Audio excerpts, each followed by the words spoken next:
What's the difference between a game you finish, and a game you live in? It's not the story length. It's not the graphics. It's a secret ingredient that a handful of games possess. An ingredient that made us play each one, not for 20 hours, or 50, but for over 200. We're not just talking about good games. We're talking about digital homes. It's the feeling that the world remembers you, that your choices ripple through every corner, that every conversation, every discovery, every battle shapes something bigger than just the next checkpoint. It's a perfect balance, where you're not just a visitor, but an active creator of your journey. Hit the subscribe button and let's begin.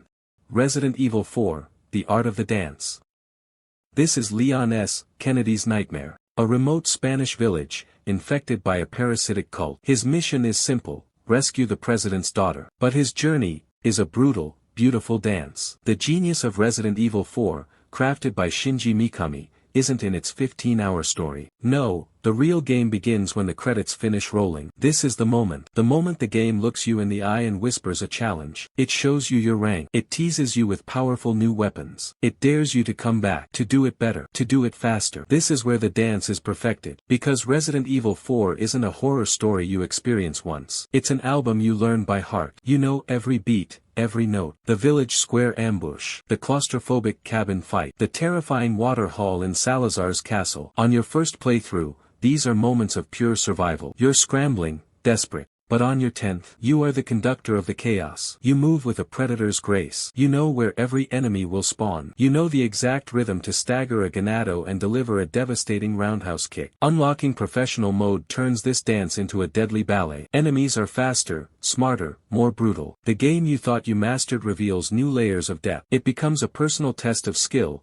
a high-score run that you refine for the sheer joy of mastery. You stop being a survivor. You become a virtuoso. And that transformation from fear to absolute command is one of the most empowering feelings any game can offer. Hitman, World of Assassination, the Infinite Sandbox.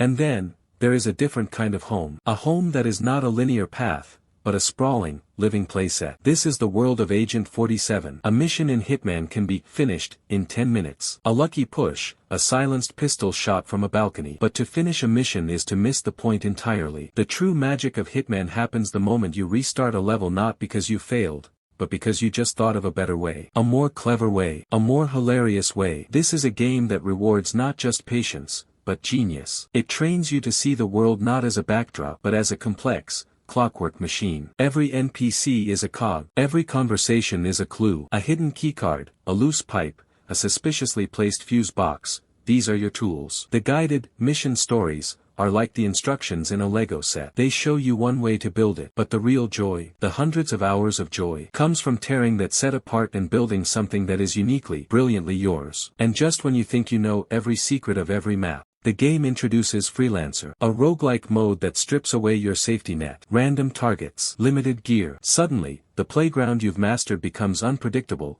dangerous, and fresh all over again. It adds not just hours, but a completely new way to live in this world. So, what is the secret ingredient? It's the promise of mastery. It's the world that remembers your growth. In Resident Evil 4, you master a dance. You learn the steps until you perform them with flawless, violent precision. Baldur's Gate 3, The Bottomless Story.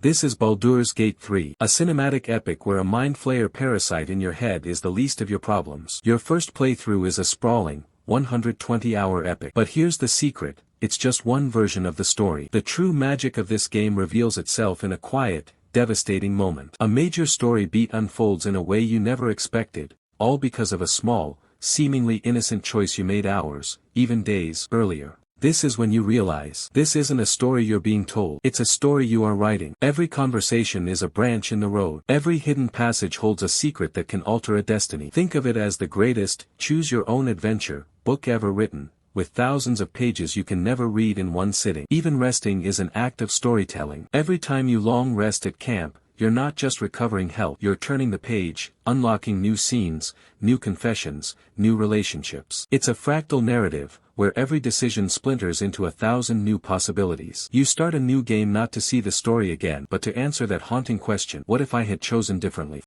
Borderlands 2, The Loot Pinata.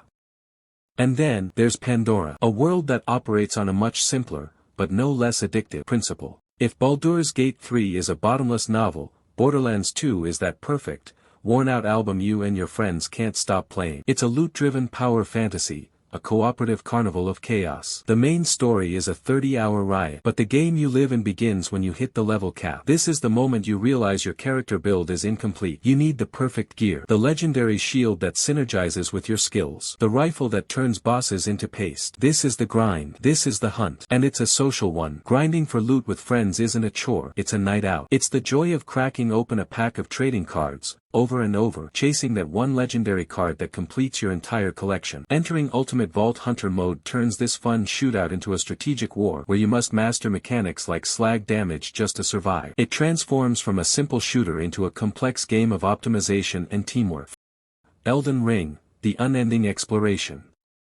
And finally, there is a world built not on quest markers, but on whispers. A world that doesn't guide you, it dares you. This is Elden Ring, and its importance hits you the second you step into Limgrave. You look at your map and it's empty. The path forward isn't highlighted, it's chosen. The magic of Elden Ring lives in the places the game never tells you to go. The forgotten ruins, the hidden catacombs, the illusory walls that lead to entire new realms. This is a world of vertical, intricate level design that rewards your curiosity not with a checkmark, but with awe. It's like learning a complex skill. In your first 50 hours, you're just learning the chords in Limgrave. But after 200 hours, you're composing your own symphonies, inventing wild spells, word builds, taking down bosses with nothing but a dagger, and uncovering lore that feels personally discovered. This is a game that trusts your intelligence. It's an antidote to hand-holding. Your victories feel earned because you sought them out. Your discoveries feel sacred because you found them yourself. They are different in every way, but they all lead to the same place. A place where time melts away. A place where you aren't just playing a game. You're home. Now we have to hear from you. What's that one single-player game you've accidentally spent hundreds of hours in? Let us know in the comments below. We're always looking for our next time sync.